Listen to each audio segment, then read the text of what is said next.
Sorry about that, guys. I'm not sure what happened. My Wi-Fi crapped out on my phone. What's going on, man? I'm gonna switch here in my laptop.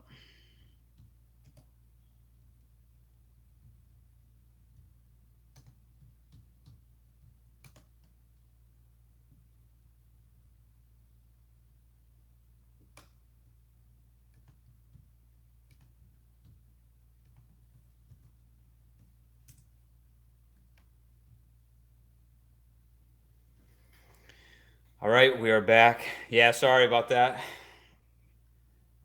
Technical difficulties here. Will I be talking about the white FD? Yeah, we could talk about the white FD. So, I mentioned before in the past that before I really like dive into that build, well, there's a couple things that would prevent me. One, I want to get the lift in. So now that I have the lift, I can throw that car up on the lift and really start tackling the underbody and cleaning everything up on it. So that's gonna start happening. As far as the motor development goes, the other thing that was postponing that build was I want to test that port. It's an experimental peripheral port. So for those of you who are a little bit familiar with rotary stuff, the factory intake ports come in through the irons, which sandwich in between the rotor housings. The stock exhaust comes out of the rotor housings. They call this a peripheral exhaust. So what you do with a peripheral port is you close up those intake ports on the irons, and then you literally drill in to the rotor housing, so you have a peripheral intake as well.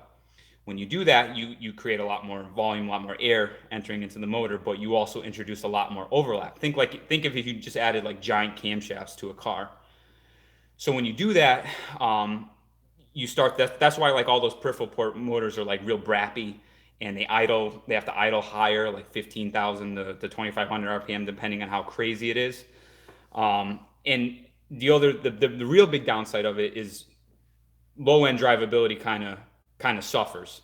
So that you get a lot of buckiness on like light throttle cruise. And I want this car to be driven on the street, so I want it to be streetable.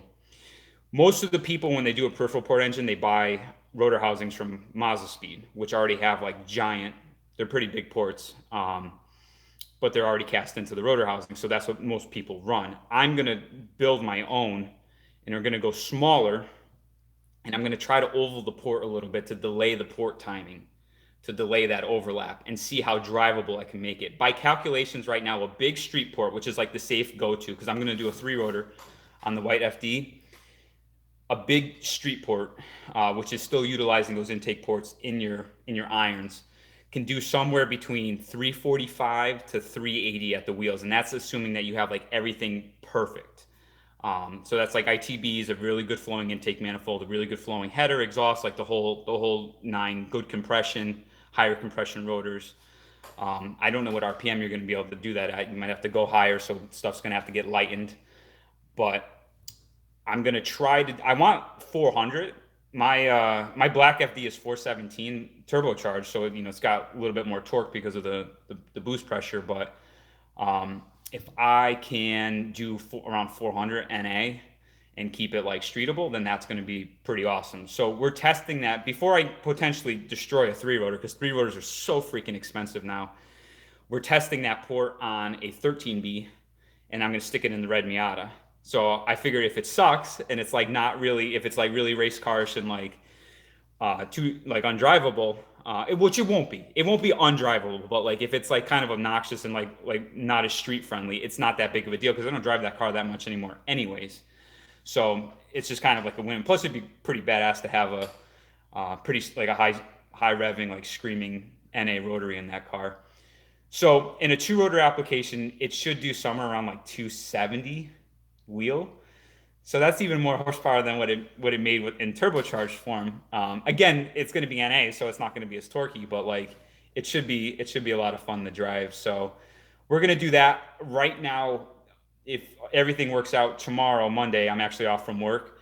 My buddy and I were going to go to my cousin's. He's got a milling machine, and we're going to drill those housings. So I'll be bringing a camera and documenting that because that's really the first part for getting that motor build going is we gotta drill the peripheral ports. Um, all right, let me go back here because I know I talked a lot there.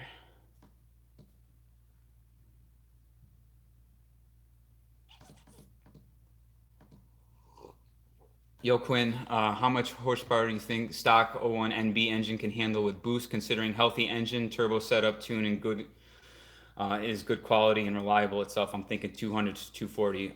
Honestly, man, like between the 1.8s and the 1.6s, I think the rods are about the same thicknesses for all the years. So I was doing 254 wheel completely and no issues. I had that set up for 25,000 miles. Track day stuff, drifting stuff, like it took it. That motor always took it. It was the transmissions that became the weak link for that car. But we think that with good tuning, you could probably do closer to 300 at the wheels. But like I don't know. I don't know what the exact number is. The guys who are killing motors in the low 200s because they like in snapping rods is because of bad tuning. Too much timing in advance. Something's wrong. You should not be snapping rods at those horsepower levels. But when we were on the dyno with it, we turned the boost up past like 19 pounds is where I made those numbers. So like 21, 22, 23. The turbo was like my gauge was reading it, but it just it wasn't making any more power. So that was a Greddy TD04H 15G. So that wheel is just maxed out. So I don't really know what the actual number is, but you can at least do 250 wheel safely with a good tune. I would say maybe up to 275 would be like a real safe bet.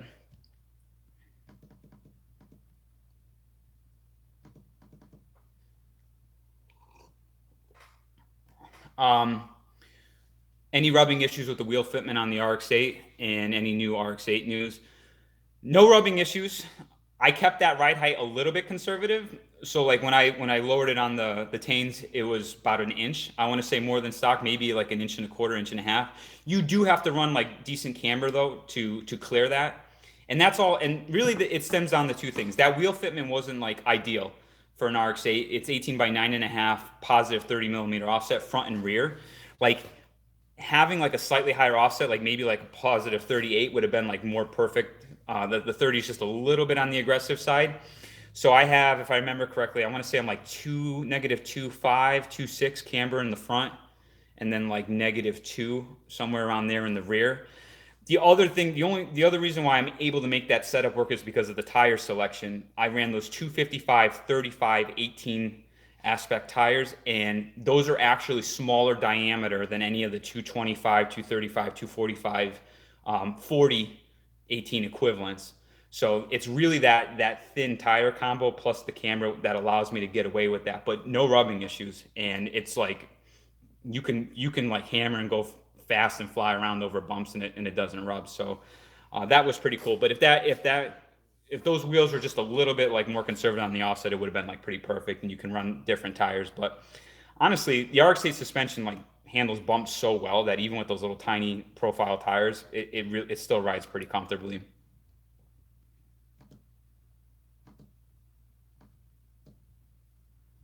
Let's see. I'm looking to do ITBs on my O3 NB, and I want to retain the idle air control valve. How can I route the lines? The idle air control valve on the NB, I reused my factory one. So just unbolt it from the intake manifold. There's two ports that go into it. I made a block off plate and I milled out the ports there and I put barbs on them. So one barb goes to your main vacuum source, and the other one is to create essentially create a vacuum leak to bump your idle when you're on the cold setup. So you just got to figure out which port is what.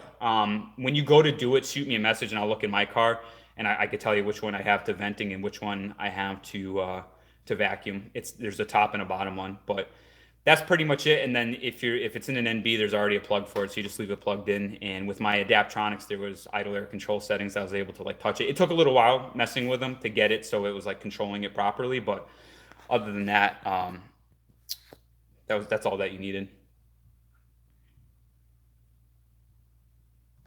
Hey, what's up, Micklenov? How you doing, man? LFX swap then? I'm probably not going to do an LFX swap.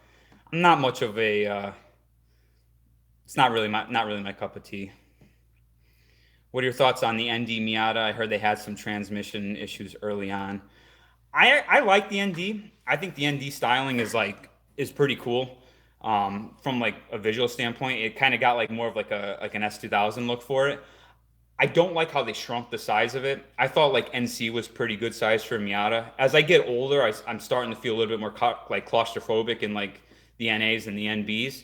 Certainly having like lower mount seating solutions, like which I do, definitely helps with that claustrophobic feel. But like for me, like the ideal size sports car is like more around like third gen RX-7, maybe S2000, but S2000 cabin is still a little bit tiny. But I just like having just a little bit more car around me.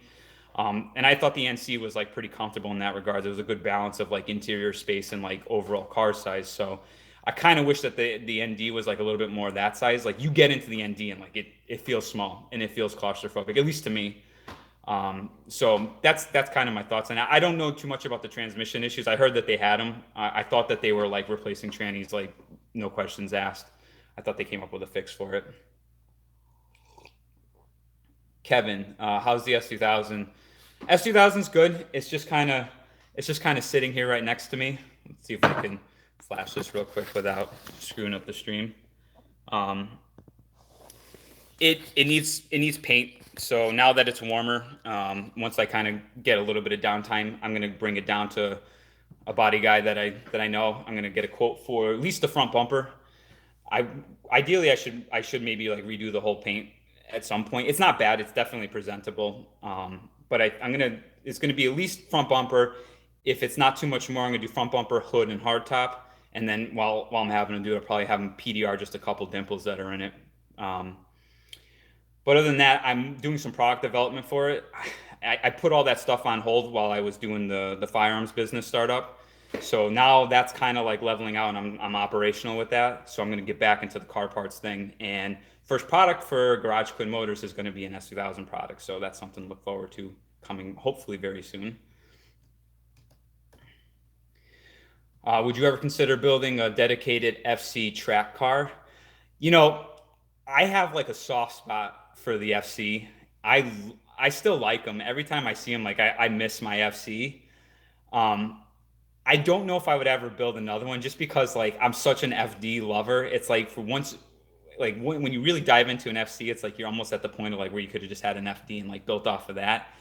But there is part of me that like wants to build an FC because it's like it's one of the 80s, the only like 80s cars that I actually really like the design for. The 80s was like a really weird generation for like car design and car manufacturers, and a lot of them were just like really gross looking. So, but I think the FC is like one of the ones that still looks good with just the right aesthetic mods to it. Oh, and sorry to answer your question, is a track car? Yeah, why the hell not? It's definitely a lot cheaper to track an FC than it is to track an FD. So there's I don't have any qualms against it. And once you get the rotary thing down, rebuilding motors and everything else is pretty affordable versus like other stuff. Do I ever find the stock gearing on FDRX7 too tall? Yes, definitely. It's a little bit taller than what I like it.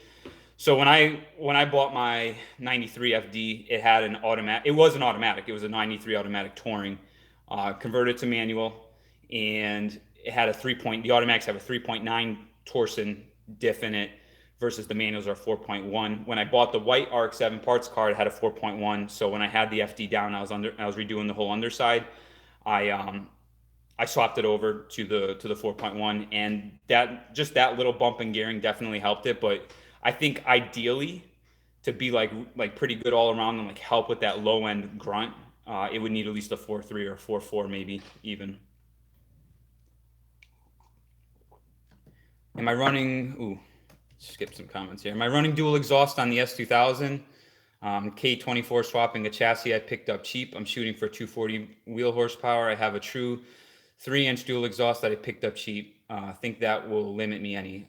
No, I don't. The only thing that you're limited by with the dual exhaust is the weight. It's like kind of like the unfortunate factor. It just adds weight. But the S2000, even the K series, like all the Honda engines they're optimized like so much. They have very high volumetric efficiency and like really well flowing cylinder heads. They're noisy. They produce loud exhaust. That's why S2000 is such a loud car. So I was really tempted to like run a single 3 inch, but I can't stand droney cars. It like gives me a headache after I drive them for a while. So I did the dual NVIDIA. I fixed those tips because they had those like megaphone tips. I cut those off. I put Schedule 40 tips on there, which definitely quiets it down a little bit. It's not as like so much of a megaphone effect. And I chopped the little bullet resonator out and I put a bigger vibrant unit in. And like at idle and everything else and cruise, the car is not bad. It does have a couple spots where it gets a little bit boomy, but like I just think it's not a power thing and it's not, well, I shouldn't take that back. If you have a dual exhaust, like that's 3 inch, like you're not restricting the exhaust flow any, so that's good. Um, but the dual exhaust thing, it's more for me at least. It's more for just the noise reduction, so it's not you're not bleeding from the ears every time you like rip on the thing.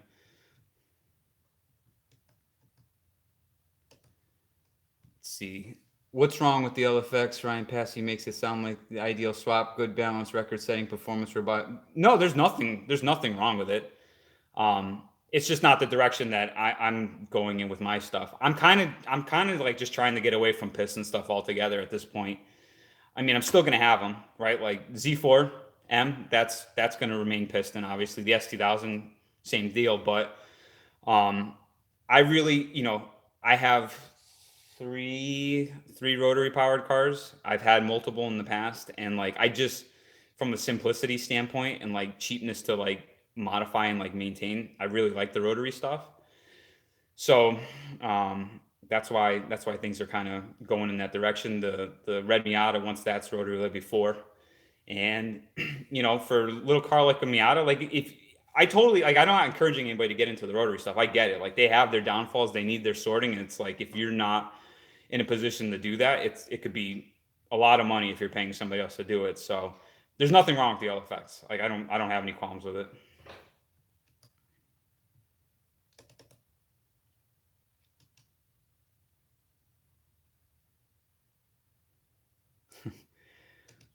I actually thought about some stuff that I could do for the RX-8, but I'm starting off small with S2000 and then maybe some Miata stuff. But I appreciate that, Alex. If you haven't read, oh, here's the LFX build thread. The cold air mod you did to the RX-8, do you have to take the bumper off every time to clean the filter, and how'd the tune go? You do have to take the bumper off if you want to get access to the filter on the RX-8. Once you do it once, I think you would go much faster. When I did it for the video, that was literally like I didn't prep for any of that. I just dove into it, so it took me a little bit longer because I was going and reading like what I had to take off, and I didn't want to miss any tabs because I've done that before. You start pulling on something, you think you got everything, and then you hear something snap because you broke a tab or like a rivet was still in somewhere. We didn't tune the RX-8 yet. Just kind of driving around. So, and I'll kind of touch base on that a little bit. That Mazda edit stuff is flash based tuning, so you have to like data log everything before and then you can go and make changes and then you flash. It's not on the fly like real time like I'm used to with everything else. So I'm driving around right now just kind of like getting a baseline for what air fuels are with the stock tune. And it's just I'm a little bit hesitant because I feel like you send this like your stock map out to that guy in Russia or whatever, and he sends you back an editable version of it. And I'm just afraid to write it because I'm like, if this thing tanks something, then there's no backseas. That's it. But so right now I'm just kind of driving around, and like the sad thing is that I really don't think there's much meat on the table in the mid range and in that car. Maybe there's like a little bit of bump up top because I have the bolt-ons, I have the header back exhaust, and like I have the intake. You could see where like it's a little bit rich up there, but like other than that, the tune's pretty good and timing's like already pretty good on that car. So I don't think there's going to be much to gain, but we'll find out. I'm going to dyno it when I'm done, just to kind of like see what it makes. Just got my own curiosity, but I think the gains are really just going to be in the top end for that.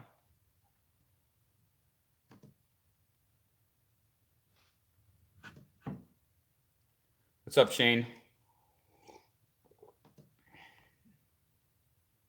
Tuning. Ooh, sorry, this thing's scrolling too fast. And my laptop's a little bit delayed. All right, tuning. More timing versus more boost. Pros and cons. Please tell us. So I think one of the underlying like success factors that I've had with all my tunes is that when you're like, and this is speaking from a boosted application, you can have a very rich air fuel, right? Like say like you're on my Turbo Miata, I'll use this as an example. And so like at full boost and full load in some areas, like up top or like around 11.5 to like 11.2 in that vicinity, air fuel. When you get a little bit of ping, you could richen that up a little bit to like maybe band-aid that ping.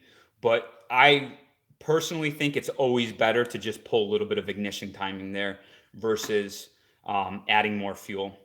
The ignition timing is like when it's too advanced. If it's too advanced, like you start to fight that spark as the piston, or like that combustion as the piston's coming up, because it's literally the combustion is happening too advanced. It's too premature.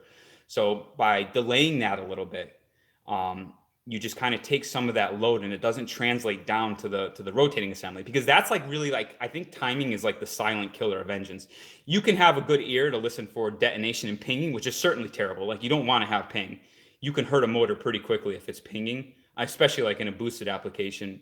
But the silent killer, I think, is timing, because you may not be pinging, but if that motor's just like not smooth because there's too much advance with that much boost, all those forces translate down to the rotating assembly. And that's why people like snap rods and have all that sort of shit happen, or kill bearings even, right? Because the bearing is still taking the brunt of that load if it's fighting that combustion when the piston's coming up.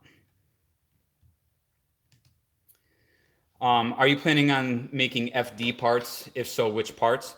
Um, all the cars I have ideas for. So ultimately, the answer is yes. I want to make part. I want to make as many like unique niche parts for stuff that like I've produced for my builds that just don't exist, and then make and offer them up, because um, it's every reason behind it. Like, they don't exist. I think people would find value in that, and I'm trying to leave my career doing IT work and just do my own business stuff. So the more stuff I can get my hands into, the better. But it's just right now, I have financial commitments. I have mortgage. I don't have any car payments left, so that's really cool.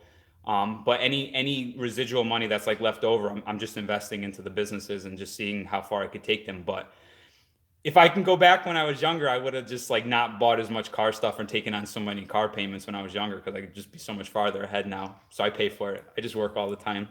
And just to give you guys an example, I changed the oil on the Z4 this week. I drove that for the first time this year. I haven't driven any other car in this garage other than the RX-8. It's like really sad. It's a sad existence, but it's work your ass off now, and like hopefully be able to relax more a little bit later. So I'm not getting any younger.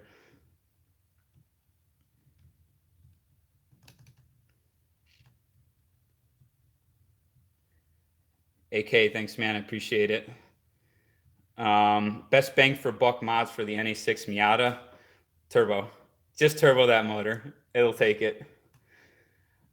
Jekyll, give more details about the rotary plans in red car, power goals, turbo, etc. So you maybe didn't catch it before, but just to kind of briefly recap on that. So we're testing an experimental peripheral port on a 13B for that car, just to see how streetable I can make a peripheral port. I think it's going to do somewhere around 265 to 275 at the wheels, naturally aspirated, and no turbo. I want it to be NA. I think that would be a lot of fun in that car, but it's really in naturally aspirated form to basically say yes, we can template this package and move it over to the 20B build for the white FD, or no, this is just not gonna. It's not gonna behave how I want it to behave, and then I'm gonna just do a big street port on the 20B car. Would I recommend getting lightweight pulleys for an RX-8? Actually, I was looking at those myself the other day. Anytime you could take mass off of the rotating stuff, it's usually a good thing, and it helps with responsiveness for the engine. I have lightweight pulleys on the 99 Miata. So the crank pulley is one of those 949 racing dampers. It's lighter than stock, and the accessory pulleys are billet aluminum. And you definitely, like, it's not like drastic, but like, especially on a car with an RX-8 where like without going crazy, there's not a lot you can do. So like any little bit like contributes to like the bigger picture. So I'm probably going to do them myself, honestly. Shane, I agree with you on the Renesis. Not much on the table. It just needs a lighter chassis. Uh, if it weren't for the CAN bus nightmare, it would be a great swap for a Miata. I'm excited to see how the prototype engine runs. Yeah.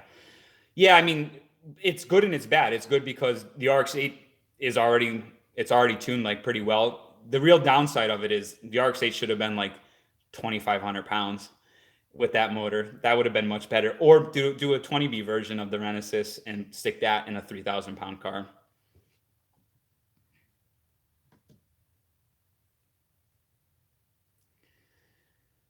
Would you suggest building your own turbo kit or buying the kit from Flying Miata? See, I haven't priced it out, but I'm gonna say the Flying Miata kit's like the most comprehensive thing that you can get. So that might be the easiest. I don't know what you can get now, like for just individual components. Like if somebody makes a quality manifold and somebody makes a quality downpipe for whatever turbo you want to run on that manifold. You know what I mean? So it's like when you start getting into those things, and I ran into this with the Miata, my turbo Miata, because I started with a base Greddy kit and then I upgraded everything after that. So like when I want to upgrade the downpipe, which is like one of the biggest restrictions on that, there's a couple offerings, but like the fitment and the packaging of it sucked. It was like miserable to take it on and off because it was all done after the fact. And I think what you're getting with the Flying Miata stuff is like you're getting something that's like meant to go in and out with ease. So, I think there is a little bit of a monetary value for that because like when you got to like change a clutch in these cars, you have to take the downpipe off. And I used to like anytime I broke a transmission on the red car, and probably part of the reason that like accelerated me just selling the setup is because I didn't want to take the stupid turbo downpipe off. If I take the whole motor out, I could take it all out in one shot and it's not a big deal. But that was it's just something to consider. So I think I don't know what the Flying Miata kit's pricings are, but I think they give you a pretty comprehensive setup, and I think they give you a pretty good tune out of the box. But like anything, and like I learned after swapping my Turbo Miata setup into another guy's car, like you always have to check the tune. So even out of their stuff, I would recommend going through the tune with somebody competent.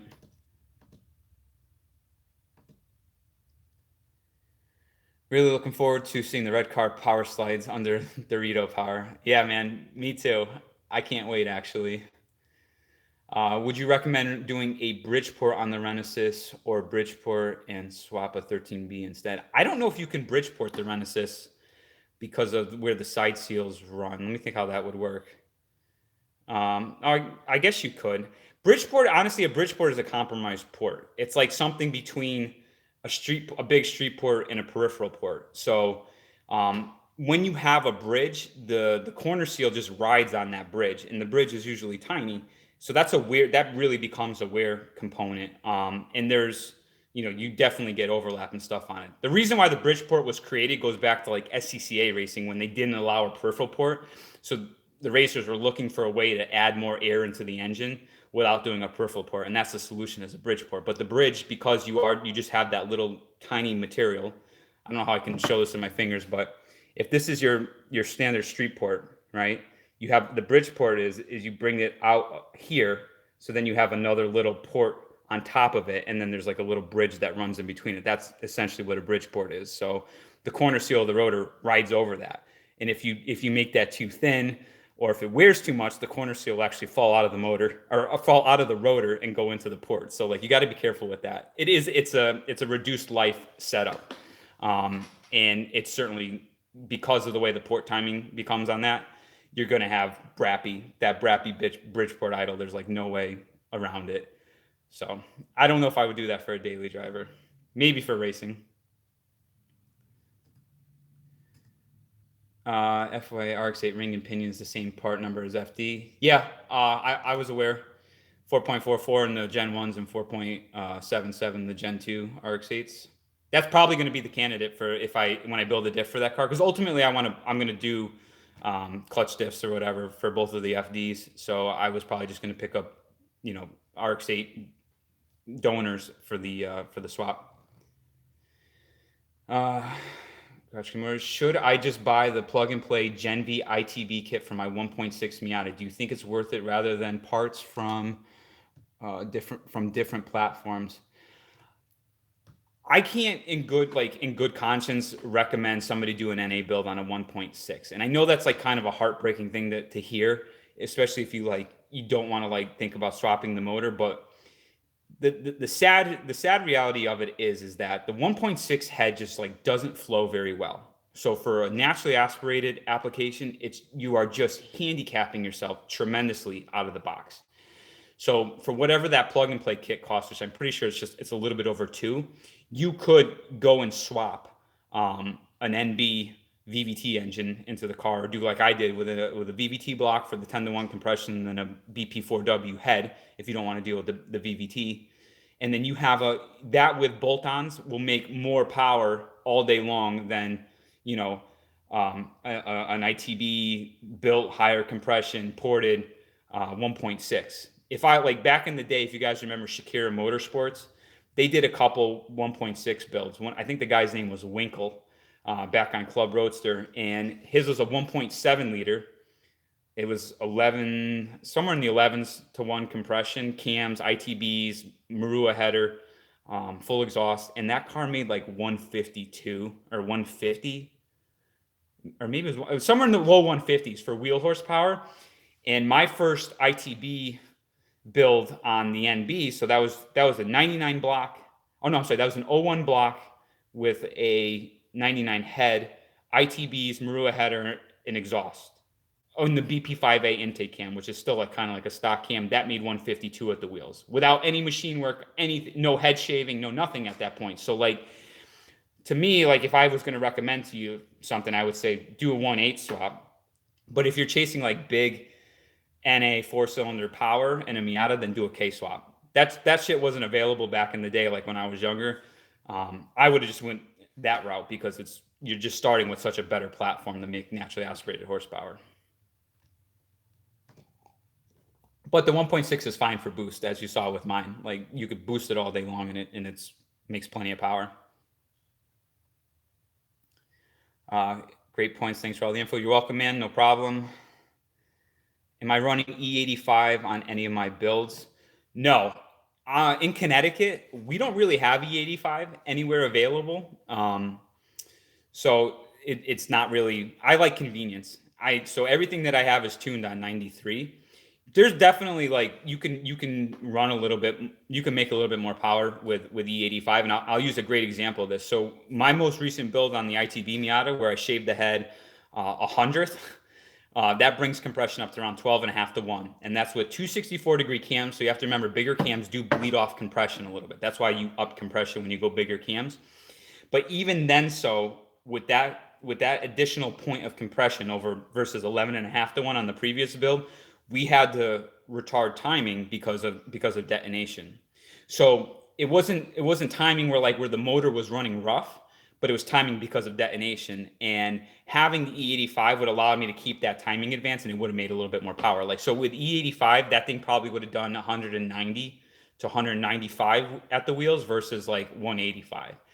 But again, it's like, is that couple horsepower difference really worth it over like having the convenience factor? I know some of you guys have E85 like all over the place, and then go for it. You know, I thought I read something along the lines like the fuel systems stuff on the fuel system has to be changed to be able to handle E85, but I don't know because it just never really was an option here.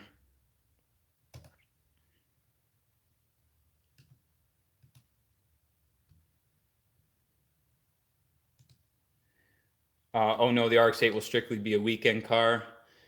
You daily an 88 CRX, dude, you're nuts. I'd be so petrified on the road with like giant SUVs and like just everywhere. But yeah, I mean, like if you're building a racing application, then go for it. There's nothing wrong with that. I think Bridgeports sound cool. Sequential turbos or single turbo FD, your opinions on the pros and cons. I'm gonna say single turbo all the way. And yes, you lose low end, but if you size the turbo appropriately to the car, it's not that bad. And gearing makes a huge difference. So like we were talking about the final drive ratios.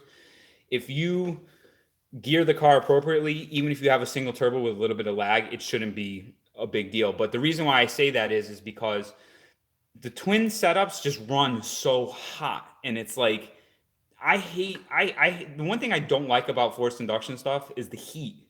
It's just so much heat, and plus, like in a twin turbo application, now your packaging is like that much tighter. Shit's harder to get to, but I don't think the heat is like worth the trade off. part of like why most FDs suck, like stock, and don't work and need to be sorted is because of the factory twins. They produce so much heat.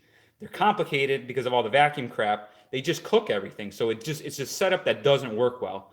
When you have a bigger single turbo, you can drive the car and not be boosting.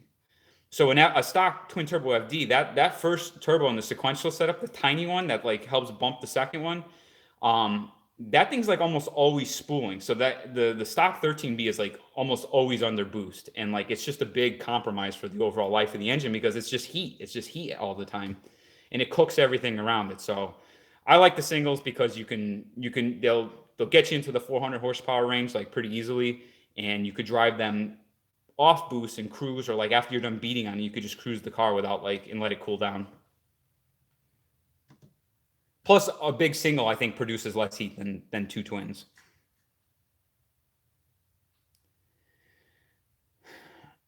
Probably. Okay, so basically, it's not worth it on the 1.6. Just swap 1.8 swap, and then probably add ITBs. And gotta trust you out of everyone. Yeah, I mean, like it depends on what your all-out power goals are. Like if you are content with under, let's say a 1.6 with ITBs, header, maybe cams, will do, I don't know, 140s at the wheels. If you shave the head, you can maybe get closer to 150. If you're going to be content with those power levels, then like by all means go ahead. But I thought 150 at the wheels would be awesome, and then I made 150 at the wheels, and I was like, okay, it's better, but like still wasn't enough. Then I did 172 at the wheels, and I was like, okay, this is better, but it still wasn't enough. Then I did 185 at the wheels, and I was like, okay, this is kind of good, but it's still not enough. Like I want like 230 to 250 in the Miata NA. That's why I'm really excited about the 13B NA, because I think it'll be a riot. So it just really depends on what you want. But like I always just wanted more. With that said, like I think like 300 max is like kind of where the Miata taps out. After that, it starts to become like really crazy. I have no cat on my RX-8 and a Sebring exhaust. Does the change of back pressure make a difference? Um, I think probably the biggest restriction in the RX-8 or any factory car are the cats. You get the cats out, and that's like one of the most substantial exhaust mods you can do to just about any modern car. The header, I think the header, there's a little bit of gains on the RX-8, but um, the rotaries don't need back pressure. A lot of cars don't really need that much back pressure. So just by having a full exhaust and not something that's like dumping right after the last collector, it's fine. That's enough back pressure, I think, for most applications. Hey, what's up, Jim? How's it going, man?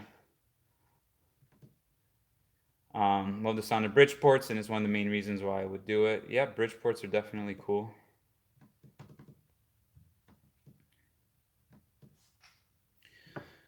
So to kind of update you guys, so right now the reason, and part of the reason I'm doing a live event today is because I didn't have a video ready for this week. I'm working on that Ferrari review that I did last year. It's the 456 GT. It was a V12 manual car. We shot a lot of footage because I was really trying to like film it with like a little bit of like a Petrolicious type of flair, but like doing my own thing for it.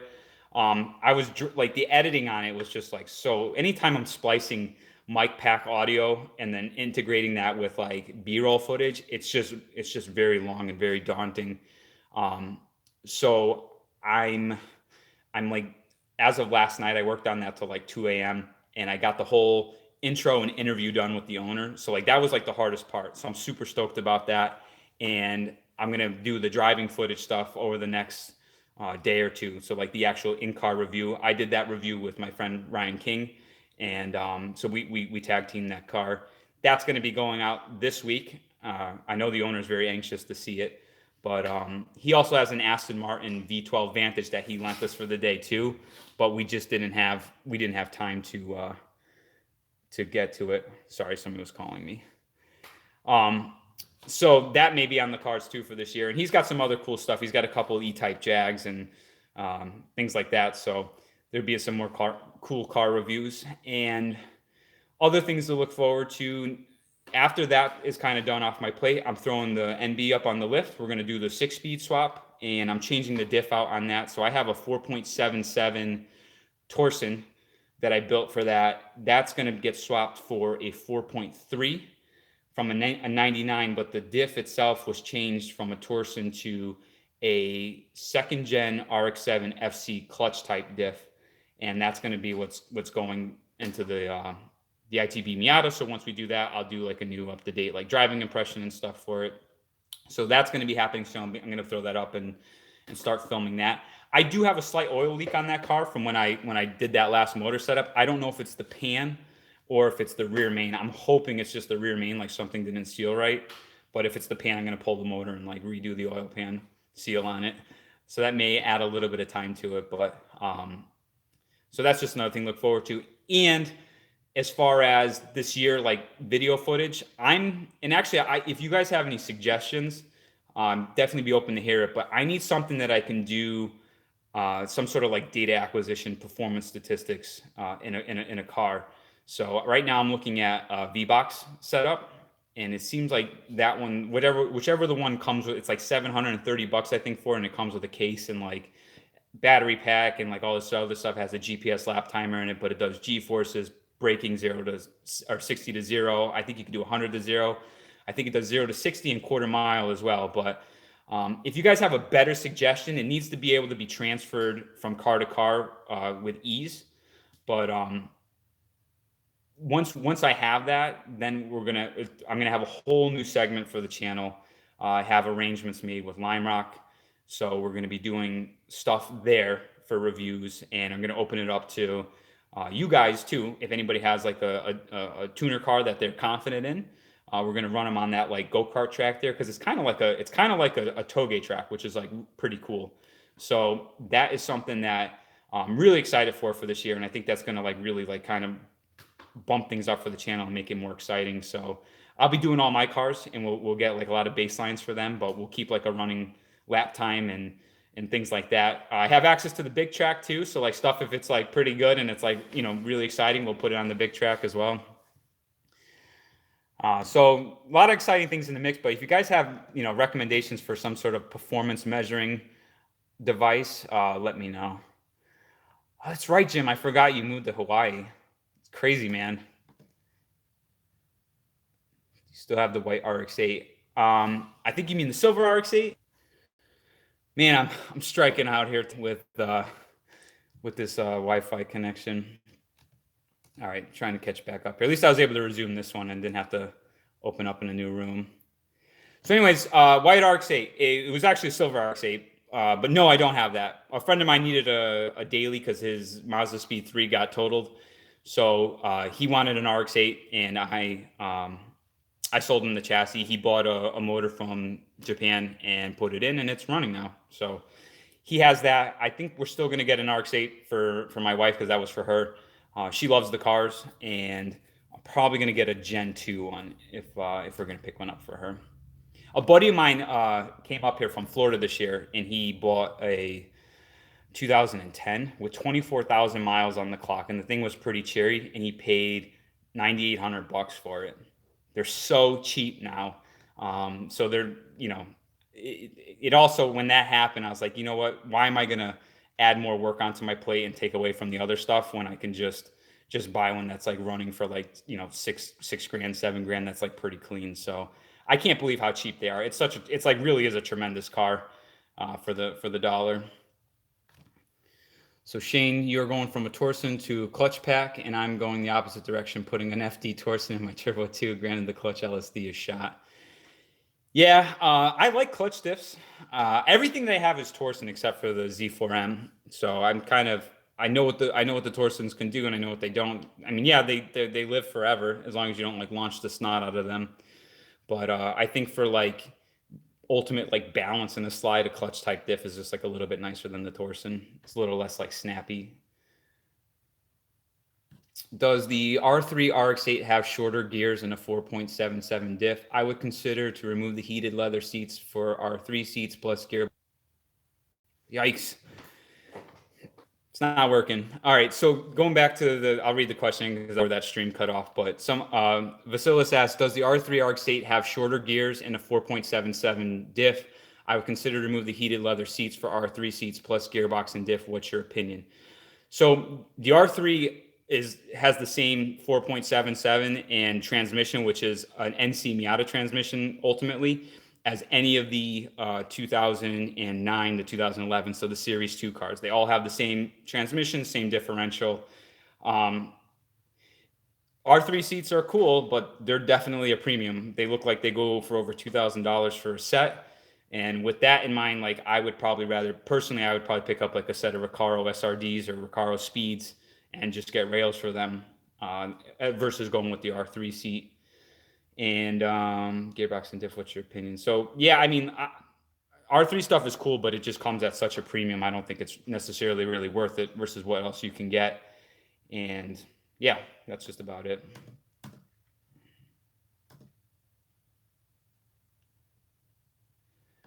Race Logic Performance Box works great. Can put a SD card in and log the whole stuff. Yeah, Danny. I think when I say V Box, I think it's Race Logic that's considered the same thing. But that's exactly what I was looking at. It just like again, it's just something that I can transfer easily from car to car, and get those performance measurements for testing. Shane, thanks, man. You take care, Shane. Appreciate it.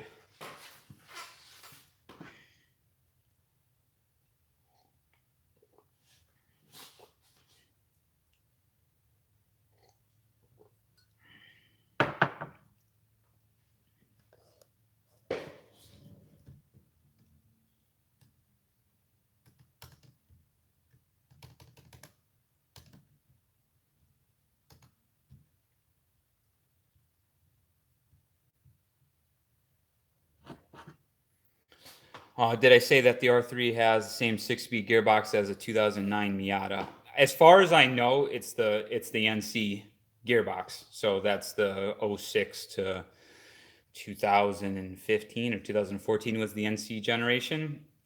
It's definitely different because reverse is like Volkswagen style, so it's down all the way to the left and forward, I think, if I remember correctly. I don't know why they changed that gearbox. People said that the S1 gearboxes in RX-8 were weak, but I mean, mine seems to be holding up fine and it's just smooth. I don't hammer gears either, but I think it's okay.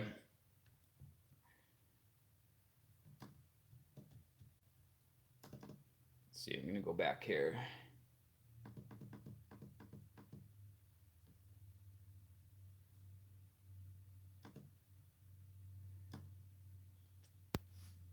Yes, hot version GQM style. That's exactly what I'm going for. I don't know about you guys, but I grew up on hot version and best motoring. I fucking love those videos, and I still watch them, even if like there's not always a lot of new stuff coming out. I watch stuff over and over again because I just love them. I love that style of filming.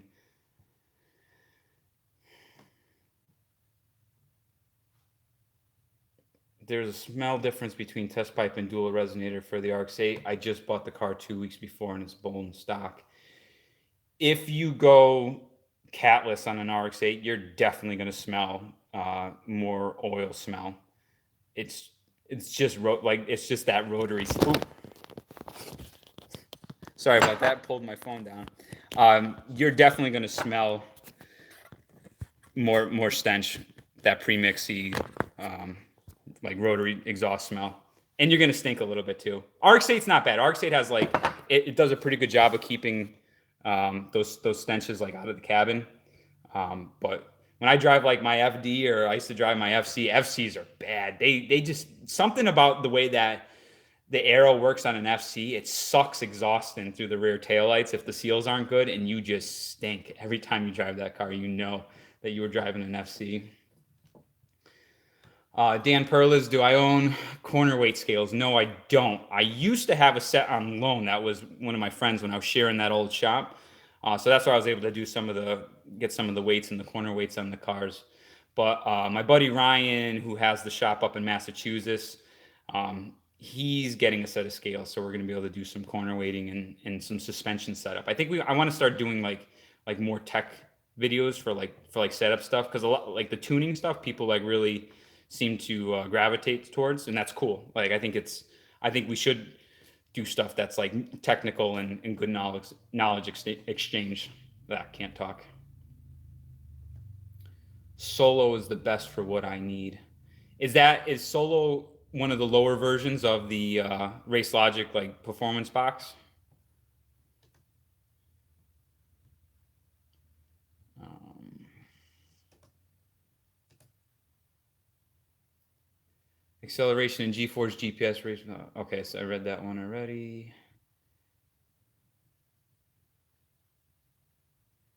Do I have experience hauling cars? I'm moving across the country in a U-Haul.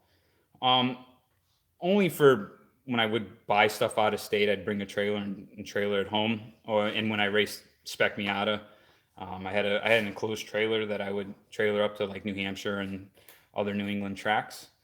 Um, I mean, I don't know what kind of car you're moving, but if it's a Miata or something small, U-Haul trailer should be totally fine for that. LSD necessary on NA6, not VLSD, but Torsen. What year would you suggest? Um, the funny people, I had pretty good luck with my 1.6 diff. I didn't change it to a Torsen for a while. Now I'm not saying it would have held up after the car was making its peak, its max power in its last setup. But when it was like 200 at the wheels, that factory VLSD like took it. But I mean, I think just to put this out there, the necessity, I think a limited slip diff is a necessity in just about any car. I know they can make cars work without them, but I personally like having a limited slip diff. And as far as the torsion goes for swap for 1.6, I would try to get a 99 just because you get the 4.3 ring and pinion. But if you're going to change the ring and pinion to something more aggressive, anyways, then it doesn't really matter. It would just help acceleration a little bit over the 4.1 that came in the 1.8 cars. Do I think the E36 is a car with good potential? I like the E36 BMWs. I like a lot of BMWs. I like E46. I like the E92s. I just wish that like BMWs didn't consume shit as much as they seem to consume. They always seem like they're eating up like suspension bushings and ball joints and like wheel bearings and like all this stuff. Bearings and the M engines, like that seems to be like an underlying thing. So, I mean, I think the E36 is a cool car. I love the look of it. And I actually was trying to buy before I wound up with the that Corvette that I owned. I was trying to buy a 60,000 mile 96. I was the first year of the 3.2 in the E36 M3 from a dealer in Virginia, and like we were like splitting hairs over like $1,000. But like I was like, if I'm flying down here to come and get this car and like a couple other things, they wanted a lot of money. I mean, this was like over. I want to say that the final price would have been like 14.5 or something for an E36, and that was in 2014 or 2015, one or the other. Um, but I wanted it. It just couldn't come to an agreement. But yeah, I think they're pretty cool cars. What mid pipe do I have on the black RX-8? That mid pipe came with the silver RX-8 parts car. I think it's just from an eBay catback. It has like a little half-ass like resonator in it that's like a bullet style. But the way you can like differentiate it from like the other ones is the O2 bung for the secondary O2. It actually has like an integrated cell spacer and it's at an angle, and it seems to work too. Um, so it came with like a catback section on top of that, and I think it was like a whole one piece deal from an eBay unit.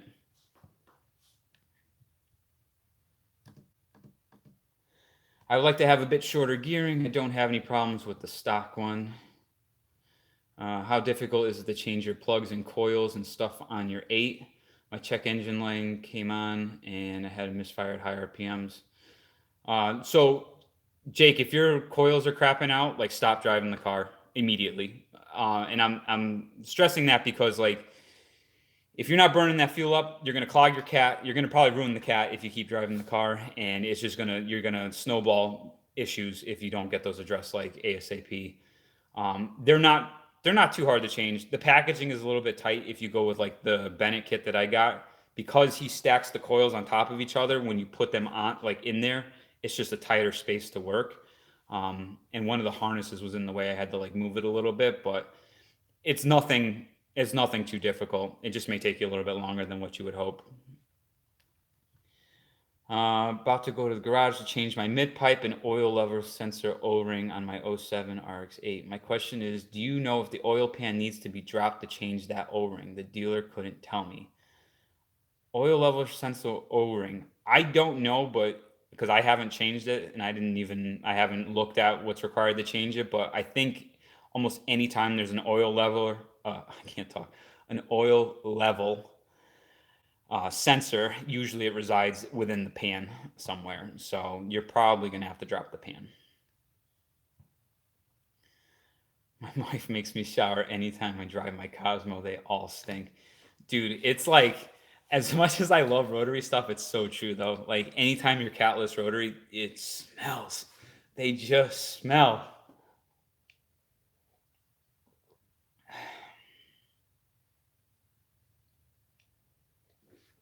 I keep getting called here.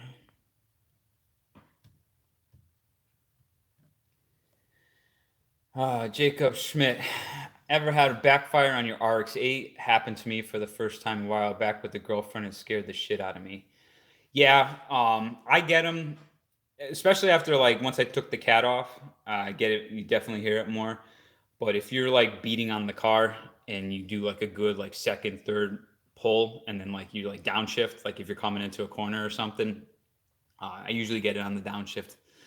And it sounds like, it sounds pretty juicy. I don't know how big the fireball actually comes out of the, because I still have the stock cat back, but definitely get them. Danny MX Z4 versus Miata. What drives better? Which is more fun? Well, they're two entirely different cars. The Z4 like is roadster plus like pimpiness. You get like that BMW like pimpness to it. Um, and it definitely be like a little bit more comfortable. So it as far as like fun factor, I would say maybe the Miata is a little bit more fun because you just feel like you're gonna die more like when you're going like 80. The Z4 is it masks its speed a little bit better, like it cruises like a little bit more pimpy. Um, Z4 is definitely like slower turning and it's a heavier car, so it's just a little bit more reluctant to turn in than like the Miata is. Um, but they're both like fun in their own right. As far as like drives better, like if I had to pick one to like take a 200-mile trip in, like I'd probably take the Z4 just because it's a little bit more comfortable, more spacious, and it just I think in that regard it drives a little bit better. But like from a performance standpoint, as far as like eagerness to turn in and like sharpness, I think the Miata probably wins in that category. Trying to find an eight out west is tough. Dealer in Utah trying to sell one. Blinking sell and misfire wants $5,000. Is the market this bad? Evil out by you, dude. I don't know, man. Like I see RX-8s like dirt cheap all the time, and I don't know if it's because they're total and something people are trying to abandon ship, or if it's just because they get bad gas mileage and there's a lot of like people worried about reliability and stuff out of them. So I that car actually may be a very good buy. Blinking, selling, and misfire is probably just shitting out coil packs, and that depending on how long it was driven with those, like it could be, what I mean, if it just started doing it, that may be an excellent buy. Like beat them up on the price a little bit, but I would compression test that motor. Get an actual rotary compression tester that can show you compression on each rotor face because you got three faces that produce compression, so you got to make sure they're all good. A standard That's why a standard compression test just won't work because it's just all out compression what the motor can make. But if compression's good in that motor, like it may just need coil packs, and then you can maybe get a nicer car. I don't know how many miles are on it, how clean it is for that price, but if it's like really minty for 5 grand, that's probably not bad. I know you said you were keeping the stock catback. Is there one you would want to buy?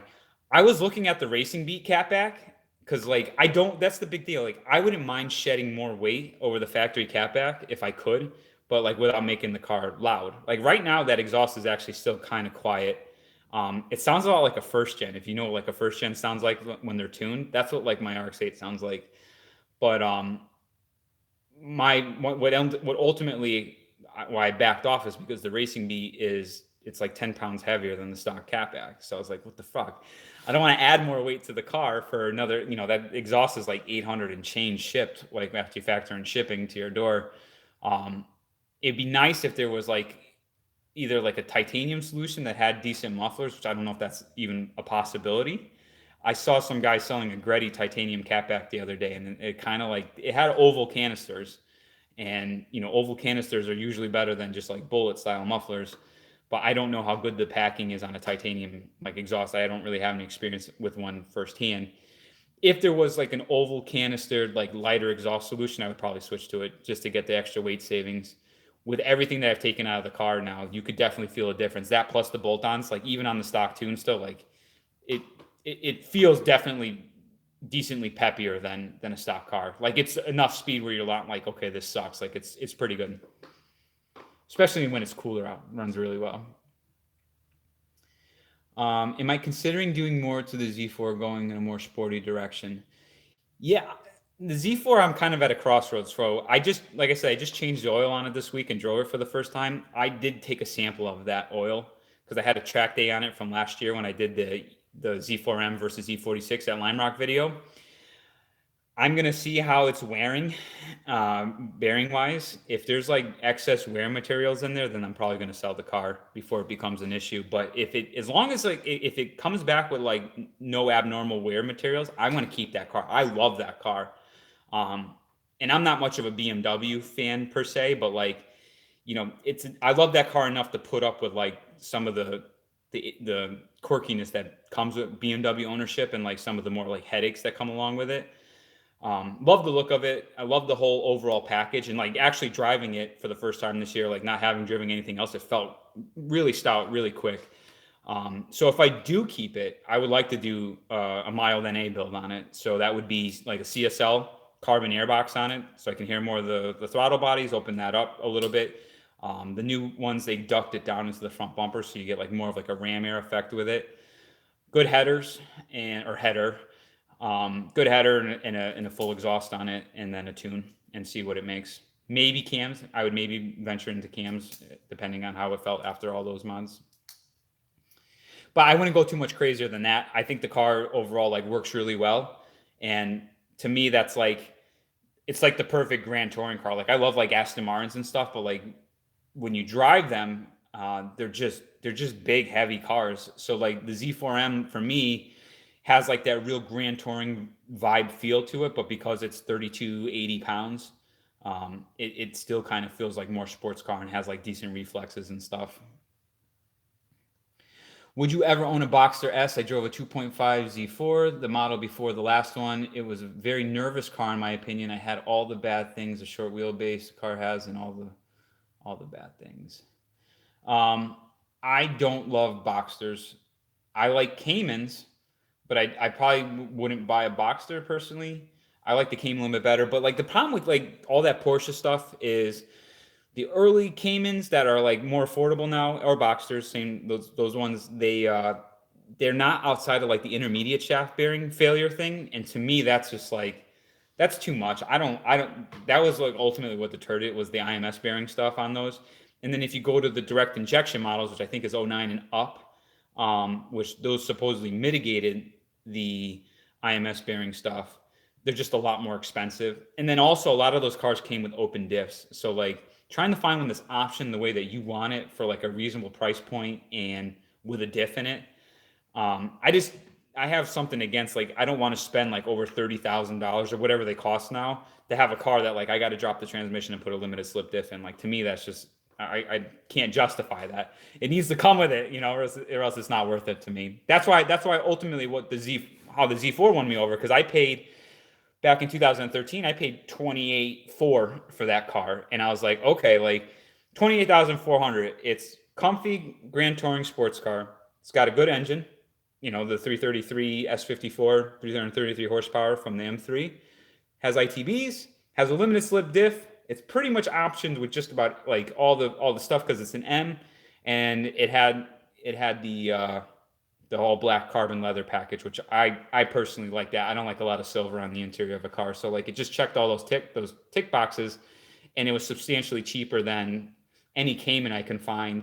And also, I was looking at C6 Z06s. It was a lot cheaper than those too. had things of a front heavy car. Well, yes, the Z4s are definitely front engine cars. I know that they're supposed to be 50-50 weight balance, but like you feel the weight of those motors.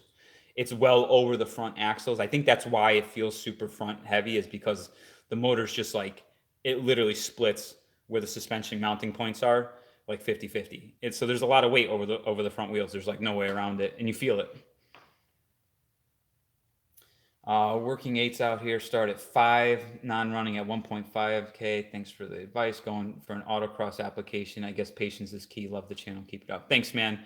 Um, I feel like well, about five, I think 5 for a clean running RX-8 is like probably pretty good. Just do the compression test on it. That's like the most like important thing. Even if it's like doing the misfire thing, use it as a bargaining point. And if it compression tests fine, it's probably okay. But just change those coils, those ignition coils, like immediately. Get them out of there. Um, but if you're looking for an autocross application, maybe you want to consider something like an NC. I don't know what they're going for now, but I don't. I think those are probably pretty good. Or depending if you're gonna like run it stock or modified. But if you're gonna modify, I think Toyota MR2 Spiders are like awesome bang for buck cars, especially for like an autocross application. I think it'd be cool if you did a driving update on the 8, like when you first introduced the 8s and you said the famous line, "Watch out, broken DSM," as you passed them. So after the tune, or maybe well, actually, I'd like to do it after the tune. After the tune, and like I said, I'm probably gonna do those pulleys. I'm gonna do an updated driving impression to show like where the cars come like in a year's time. I think it's a year. That was last year I filmed that video. Um, and that's like the before and after, like stock RX-8 versus like my ideal like daily driver tuned RX-8, and we'll have a back-to-back driving impression. So that is definitely something that's going to happen this year. Buddy just picked up a 3000 GT, and my friend getting a WRX this summer is about to be a fun time. Dude, I owned the 3000 GT in high school. When I was 17, the 3 cars, or 4 I should say, was that like me and all my friends were like, oh my god, drooling over, was 300ZX, 3000 GT, Toyota Supra, and RX-7. RX-7s and Supras were like way too expensive for like high schoolers. Naturally aspirated 300ZX and 3000 GTs were like somewhat obtainable, and I bought the cheapest example I can find. I paid $4,100 for 3000 GT. Now this was, oh god, I don't even know what year that was. 2002. I was 17 in high school, and that thing was just a fucking disaster. That thing was so like, it ran and it drove, but like it definitely drove over some like serious potholes, maybe a couple curves. I had to replace a lot of stuff on the suspension, and like that thing was just nonstop maintenance. But I have a soft spot in my heart for them, because like that was like the dream car when I was in high school. So that's pretty cool. Suburban intro video. I thought about doing a review for the StarCraft. I have a 1994 GMC K1500 Suburban, and it's called the StarCraft Edition. That thing has more wood trim in that than like a log cabin. It's ridiculous, and it says StarCraft everywhere. StarCraft, I guess, was like a boat company, and they did like this collaboration thing. It's hysterical. It's got this whole center console in it that's just like carved out of wood. It looks like it was like a Boy Scout or like wood shop project, and it's just like slapped in the middle of that thing. It's such a turd. But those are what I rock in the wintertime. I have 2 of them. I paid $1,000 for one and $1,700 for the StarCraft one. I hate working on them. Anytime something breaks, I dread it, because they're just old, shitty, and rusty everywhere. But it beats putting a car that I care about through like the New England like salts and chemicals, because that shit is just like so toxic and cancerous to cars. The RX-8 I bought with 22,000 miles on it, and that thing like never saw snow, so it's like super clean underneath. I just couldn't like bring myself to put it through the snow. I felt too bad. But I do drive it in the wintertime. I'll drive it if the roads are dry and there's no way that like that chemical can get on the suspension wet. What was my favorite car that I owned in my younger days? See, I kind of like really flipped. I mean, like if you asked me this like when I was late teens and like really into the like really first started getting into the car thing, it was probably a Civic hatch. I had four Civic hatches, three of them EGs and one of them an EF.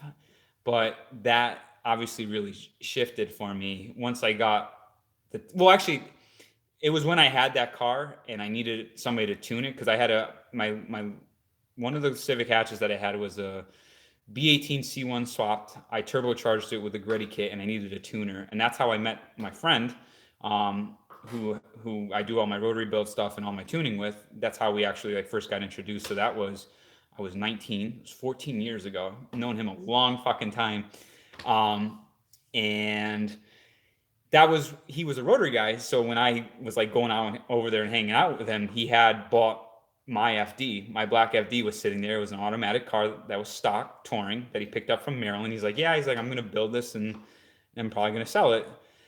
And like the first time like I really saw an FD up close and like being able to like sit in it and like really just kind of embrace the lines. And I didn't know like I didn't have much taste back then. I mean shit, like I loved Civics, you know. So like I was like Honda fanboy. But that was like what really changed everything. That's when I really started wanting the FD. So like I would say like my first dream car from back in the day was the FD. And that's how I ended up with the Miatas. That's like really what got the wheels in motion to like kind of change direction and go down the path that I went down. What about the shifter on the RX-8? Mine is so loose, even my minivan shifter feels better. I I would check the bushing.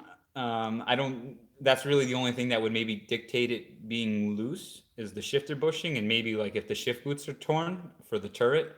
I've never taken the RX-8 shifter out, so I don't know exactly like how it's set up. I'm assuming it's like FD and like Miatas. But if you have a lot of play, maybe your bushing's worn or broken, and maybe your boots are broken. So I would just pull it out, take a look. Thoughts on the 4G63? Yeah, it's it's not bad, I guess. I don't have much experience with it, so you see a lot of them that blow up, but you see a lot of every other engine application that blows up, and I think a lot of it's just by uh, who's messing with it and who's playing around with it. I know you can make pretty good power off of them, so I guess in that regard, it's okay. I had a thing for Evos back in the day. Thought an Evo 9 MR was a pretty cool car when they came out. So don't love it, don't hate it, don't really have any much of just don't have enough experience with it to really take an opinion on it. My RX-8 has a Bilstein lowering kit with H&R springs. It's awful.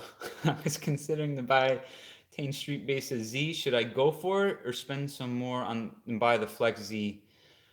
Um, I always like Teen Flex, or I still call it Teen, but Tane.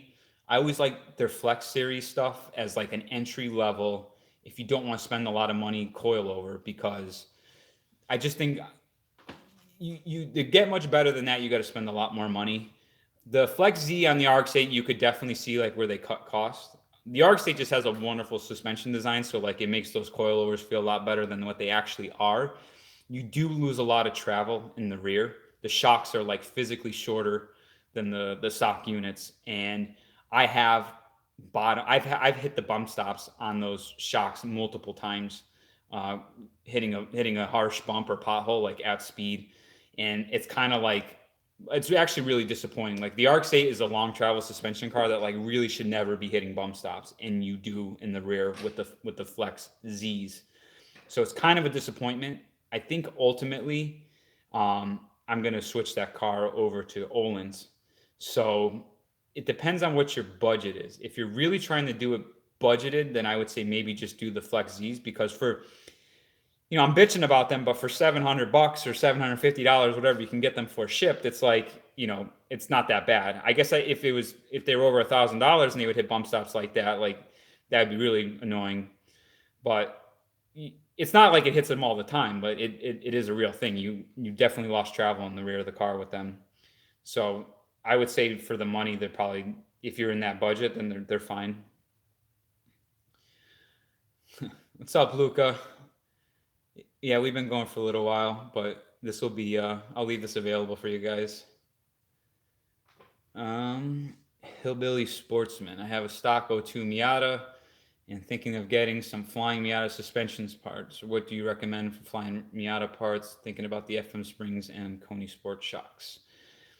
I mean, it depends on what your intended use is. Do you want to autocross the car? Do you want to track day the car? Do you just want to drive down the street? Like, if it's just to make the car a little bit more dynamic over stock, and you're going to enjoy it on the street mostly, yeah, the flying Miata kits are great. I My first suspension kit that I ran from them was a set of their FM springs, and I'm trying to think of the name of the damper. It wasn't the Conies. It was the white shocks. Oh, geez, getting old. My memory's failing me. Anyways, it was those other. Somebody might be able to chime in and say the name of it, but um, whatever the white shocks were that they offered, I ran it with those. Oh, Luminas. Yeah, there you go. Tokiko Luminas. Thanks, Alex. I ran it on those, and it was like a real supple ride, but like it just made the car a little bit more dynamic and a little bit more athletic. I also ran their AGX, KYB AGX on FM Spring package for a little while too, and that was okay. I don't love the AGX shocks. I think the valving kind of sucks on them. The Tokikos for like a street application are definitely pretty nice for the price point.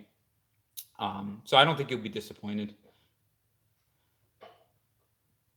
Owens are the way to go. I used to love Teen, but it's not the same company. Teen stuff used to be all billet aluminum. Hats purchase. Yeah, you're absolutely right. Now it's heavy steel. Can't buy their stuff anymore. Dude, Dan, I agree 100% with you. I liked all their anodized billet stuff that they used on the housings and the top hats, and that shit is long gone. So I bought monosports for the S2000, and I paid 1480 for them. I think the valving on them is actually pretty good because I wanted a monotube shock. But when I received them, it was when the monosports were just released. But you can see they've definitely tried to put themselves in a market as a budget coilover, and I think you can thank like all the really cheap companies like the VMAX and whatever those Megan Racing ones are, like because people are buying that shit over buying the more expensive stuff. So they really tried to like lower their price point, but still offer a shock that's like that can perform. So it kind of sucks. I like all the billet stuff, and you're right. I think any basically my whole thing now is any car going forward that I'm doing that I care about and I'm doing a nice suspension setup for, it's Öhlins is probably like the benchmark or like the minimal. The Z4M I did Bilstein PSS 10s. That's because I wanted a nice monotube shock, so I spent a little bit of money on those. But yeah, I mean it's a shame to see that Team doesn't offer or Tang doesn't offer the all the billet stuff anymore. They're going to the steel, but I still put them as like the benchmark. Like if you want an entry level coilover that's like pretty decent, has decent shock valving, like those are the way to go. Here in Greece, Flex Z's cost €1,000, something like 12. Whoa, that's I'd say that's too much money for Flex Z's. If you can't get them cheaper than that, then I would look in the other options because that's just too much money for what you're actually getting. James, what's your number one mod for both engine and drivetrain on the MX-5 Miata? I don't know. There's a lot of things you could do. It's not just one mod. Like you have to kind of do everything. That's how I looked at it. Like an intake won't really get you that much. A header, like if you're like looking at like just bolt-ons, like header's probably like one of the best mods. But then again, though, like if you have the rest of the exhaust corked up, you're not taking advantage of it. So I'd say yeah, like turbo, just turbo the thing. My NA, that was the first mod I did to it. It was stock everything. Or I had a set of wheels on it, but like stock suspension, stock motor. I bought Greddy turbo kit, and that was like just I bought the Greddy because it was cheap, and I didn't know anything back then. But yeah, turbo's a good start for Miata. I went with Fortune 500 series 8K and 6K for my NA6 Miata, and I have no complaints. The quality and ride is great. I looked at the Fortune stuff. I almost bought into it because it looked like pretty decent quality. They had like billet aluminum parts on there, and the price point was reasonable. I was just there at the time. There just wasn't enough like data for like how good shock valving is, and like I have a hard time like really reading reviews about suspension and shit because, and it's like a lot of things in life. A person will buy something And if it sucks, they don't want to admit that they made a bad purchase. So they're like, oh yeah, go, these are great. This is what I have. And it's like, well, what are you benchmarking that off of? Like, have you tried other suspensions? And like, have you done this? So it's like, at the time, there just wasn't enough data on them. And that's why I didn't pull the trigger the Fortunatos. Planning my own DSP Autocross 8 out. I thought about Penske over Owen's. Thoughts aside from price, of course. I drove a Penske. I actually drove a Penske RX-8. It was an S2 car years ago. It was a stock class. I don't remember if it was B stock or C stock. I know they changed the classing around now, so I'm kind of out of touch with it. But I mean, the RX-8. So here's the thing: like the RX-8 suspension is like phenomenal already. Like it's already an awesome suspension. I'm not saying like the shocks. I'm saying the design, the engineering into it, the use of ball joints in the rear of that car. There's like 5 ball joints per corner in the rear of the RX-8, and the way it articulates is like awesome. It's unlike any car I've ever driven, and like how do I say this? The RX-8 is like literally the best driving car I've ever driven. And that's why I love it so much. I could get past like kind of the power deficit on it because it's just such a wonderful driving car. Um, but I think I like Olin's. I think Olin's are fantastic. I think you're splitting hairs at that level. Like when you go from like Olin's to Penske's. I know the Penske's are definitely more money. I never competed at that level, like at a national level where like having like the $4,000 baller shocks like really mattered, for those like couple extra tenths that he may gain. So I don't have an honest recommendation over both, but like any car that I drove with Olin's, I've always enjoyed. So like I think Olin's is a great car, great platform, and that's ultimately where like my FDs are going. And like I said, the RX-8, I'm going to get rid of those Flex Z's eventually, and then go to like an Olin.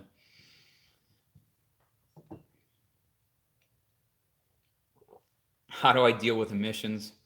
Here in New York, it's a pain for OBD2 cars, itching to turbo my 97 NA, but emissions are holding me back. Um, it's the same thing here, man. It fucking sucks. And there's no way to really, like, there is a way you can cheat OBD2 emissions, but it's like, it's sketchy and I hate doing it. I'm not going to talk about it too much on here because I don't know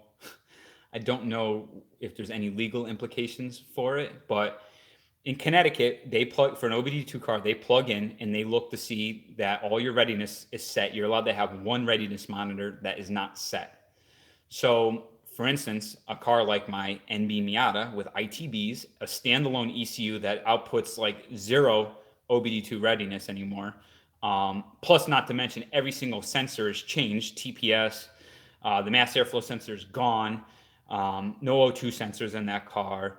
So like there's a million things that are different. It would just never ever pass OBD2 emissions in the standard sense. So I have to rig up something in it to get it through, and I hate doing it because it's like depending on where you go, sometimes they question you. I've had people like, "What the fuck is this?" and like kick me out. Luckily, I know a place I can go to where they just plug in and it's no questions asked. But OBD1 stuff is much easier to pass. Even if it's like not an exempt car, you can lean the map out usually where they would hold it on the rollers. I wish they would do that for OBD2 cars that like won't pass because of like whatever. You should be able to do the sniffer test and just change your tune or whatever so it makes the sniffer happy at the cruise cells like 2,500 RPM or something. Luckily, my NB is almost exempt. It's 25 years here in Connecticut, but it's closer to being exempt than not. And I think I'm going to have to bring it through emissions maybe 1 or 2 more times. All the other cars, though, like FDs, my FDs and the Turbo Miata, they're all exempt now at this point. So that's like huge relief. And honestly, the S2000, I want to put ITBs on it, like really bad. But the one thing that's holding me back is getting it through emissions. I have the Haltech Platinum Pro plug and play on that, and there's zero OBD2 functionality on there. So if I put ITBs on there, then now like right now that car I can actually plug the stock ECU back in and drive it to emissions and pass with it.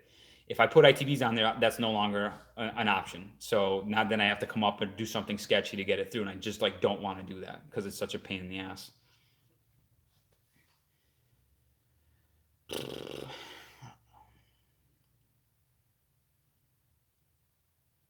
Did Nürburgring 2 weeks ago with my 180 horsepower VVT ITB Miata. Car was competitive in corners compared to much more expensive cars, and it didn't feel slow at all, except when McLaren 720 passes you at 180. Also did the same thing with my ITB set. Missions were terrible. Haha. That's awesome, man. I forgot that you were building that ITB car. Do you have video footage of it? I'd love to see nice tuned NA Miata at Nürburgring. One of my bucket list things is to fly over to Germany and run the Nordschleife. I That's a bucket list for me for sure. Probably doing it something German. I want to rent something nice if I'm gonna go do it. But it's always been my favorite. It's Nürburgring Nordschleife is my all time favorite track, hands down. I can run that on a racing simulator for hours and like not get bored. I agree with you on listening to reviews about suspension. It's also so subjective. What's okay for one person to deal with isn't okay for another. Yeah, and it's like that with anything in life, you know. Like so, like try to find like sources that are reputable. A lot of stuff you just kind of got to experience like firsthand. But like, you know, you may be able to like to make a car a couple tenths faster via suspension tuning, but that doesn't mean that that car is going to work well on the street. You know what I mean? You, like the valving may be upset. And I'll use an example of this. Like back in autocross days, it's C stock autocross, or not C stock, but just stock class autocross. You were allowed to run adjustable shocks, but you had to run stock springs. And this is when they still allowed like Hoosiers in our compounds. So like you had this shock that was like trying to make up for the lack of spring rate with like such aggressive valving. Yes, it made the car ultimately faster because it didn't have as much weight transfer and it transitioned quicker with those sticky R compound tires. But as far as like compliance and like how it drove like on the street and shit, it was a fucking terrible car. And like even like feedback because of like that compromised shock valving was like terrible. So I hated driving like stock like prepped fully prepped stock class autocross cars.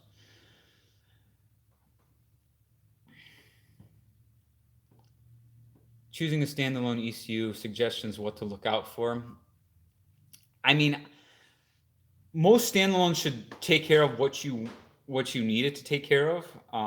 You know, they allow you to control fueling. They allow you to change your ignition timing. You know, assuming they all have temperature corrections. Except my like old plug and play Mega Squirt doesn't have a really great like air temperature correction in it. That was like something that was introduced on the version 2 ECUs, I want to say. So those are like the things that I would look out for. I like plug and play stuff if I can get away with it, because wiring up your own harness is kind of a pain in the ass, and it's just a lot more headache. And like for instance, like with the S2000, so I run that car on a standalone. It's a plug and play. Because I don't have ITBs, because it's just a bolt-on car with cams and a VTEC. So those cams aren't even a variable unless I'm in the VTEC range activating those lobes. I can pull that ECU out, plug the stock ECU back in. It runs the whole damn setup. Drive to emissions pass, come back, unplug, and plug the other one back in, and it works out well. Hell, I know I was what I was willing to deal with when I was younger, and when I wouldn't be willing to deal with that now. Well, yeah, that too, man. Like I used to be like, oh yeah, I want like as race car as possible, but now it's like I like having a little bit of comfort, you know. And that was after I drove a Cayman S. I drove a 2011 Cayman S, and I was like blown away because all I had were like more noisier, you know, Miata S2000 type of cars, and like I was like, wow, this thing's quiet, comfy, and it's fast, and it's like it doesn't like beat you up. You can like drive it for a while. So I've been trying to make my stuff like a little bit more street friendly, and I like full interiors. I like the look of a nice interior. That's where you spend most of your time in a car. So to me, having like that little bit of class, a little bit of sense of occasion just makes the driving experience better. You are an ITV everything kind of guy, aren't you? Yeah. I like NA motors. Like turbo stuff is cool. It's turbo is so cool because you could just make an assload of power pretty easily, but in there's something exhilarating about like a that like all motor high RPM shriek you get on a turbo car. Like going back to the tuning thing, you have to retard ignition timing more when you add boost, um, and that makes the engine a little bit more flat, a little bit more muted. So it's just not as exciting. And a naturally aspirated car, you can run more timing advanced up top, and they kind of like it. So like it's got that more angry like shriek to it. And to me, that's just exciting. Yes, it's slower. It's always the slower way around. But um, plus ITBs just sound fucking awesome. They make anything like sound really cool. So like when the time there is going to come a day where I finally do ITB the S2000, I just like can't wait to hear that. that shriek. Good summer tire for NB Miata. It depends on like what kind of grip level you want. So I used to run like the 200 treadwear class tires on everything, and then to like it's like especially like on like the Miata stuff that's like less power, it makes the car like drama free, and it depends on what you want. At the time, I was like, this is cool because I can be super aggressive on throttle. I could turn in like just charge into a corner and the car will just bite with those tires. But it was like literally drama free. And like to get the car articulating and moving, like achieve some level of slip angle, it required you to go like much faster, and it just became like more dangerous. So like to me, like the high grip thing kind of wore off on me. So that's why now I'm focusing more on like kind of. Oh, got it back. Okay, man, YouTube's killing me today. I don't even remember what I was talking about at that last thing, so I'm gonna just keep going through the questions.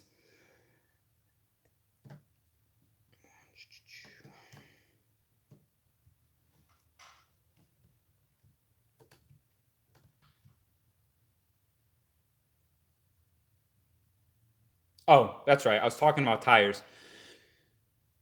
So going back to the summer tire thing, if it really just depends on what you're looking for. So right now on my NB for like the street tire, I'm running Dunlop DZ102s. They rate them at 460 treadwear, but it's plenty of grip for even my ITV Miata car, where like I can drive very spiritedly on the street, and like if you ever like playing around with somebody, like it's more than enough grip to like to leave them.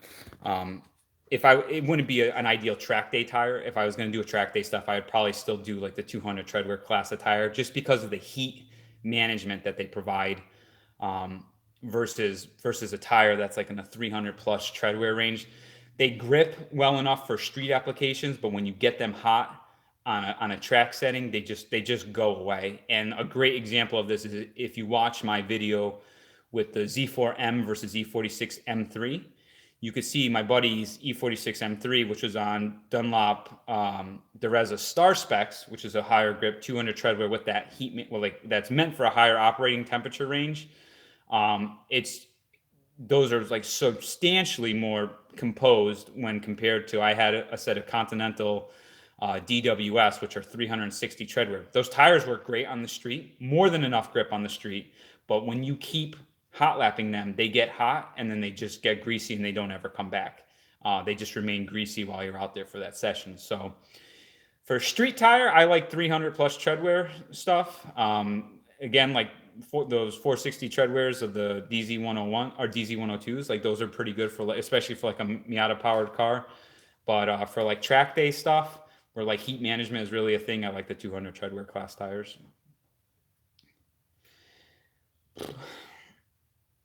So, all right, guys, we've been going for an hour and 36 minutes, and this is the second stream, so probably even a little bit longer than that. But I think I'm gonna get ready to close this up, unless any of you guys have any other questions or anything you want to talk about. I feel like I get on these things and I just start rambling and talk a lot, but um, I'll give you guys a couple more seconds and see if there's anything else you want to ask.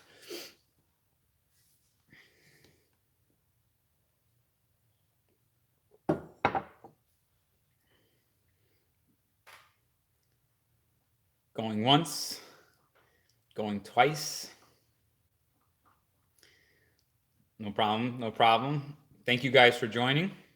I hope that I saw like Luca and a couple of the other guys from overseas. I'm glad that you guys were able to make this one. I should do these more often. I gotta be better about time management. But yeah, thank you guys so much. I really appreciate y'all joining. And so stay tuned this week. Ferrari video will probably be the next release, and then we're going to start diving into more projects. And now that it's summertime, we're due for a lot more driving track footage and everything else. So if anybody has those recommendations other than the V box or the Race Logic Performance box, referring to the same thing there. Let me know, because I'm going to order that this week. Once that's in-house, then we can start doing the segment that I was talking about at Lime Rock. So that's going to be something really exciting to look forward to. And anybody who watches this or is on here now, if you are local to me and you are a media guy, video, I need a video guy because when doing the Lime Rock stuff, I don't have anybody to film from the outside if I'm driving, and I need somebody who knows how to film properly and can assist with video editing. I'm gonna try to structure it as like an internship kind of deal. I'll pay for your time. It's just got to be some little bit of an exchange where, like, I'm trying to do this thing like on a somewhat budget conscious, um, you know, and but there'll be a lot of perks that come along with it. I'd be willing to share a lot of stuff automotive related, anything that I've learned like career wise and professional wise. You would be working with me directly to put some of these videos together, but I want them to be good. So I'll make another video because I'm sure not everybody's going to see this little call out here on the stream, but keep that in the back of your head, or spread the word if you know anybody. But I do need a guy in Connecticut, somebody who can come and do filming like on weekends and stuff at Lime Rock. So thank you. Thanks, guys. Thank you, thank you, thank you. And we're going to end this one here. So thank you all again for tuning in, and thank you so much for all the support. I love all you guys, and we'll just keep on keeping. So a lot of good stuff coming this year. All right, guys. I hope you all have a good weekend. Till next time.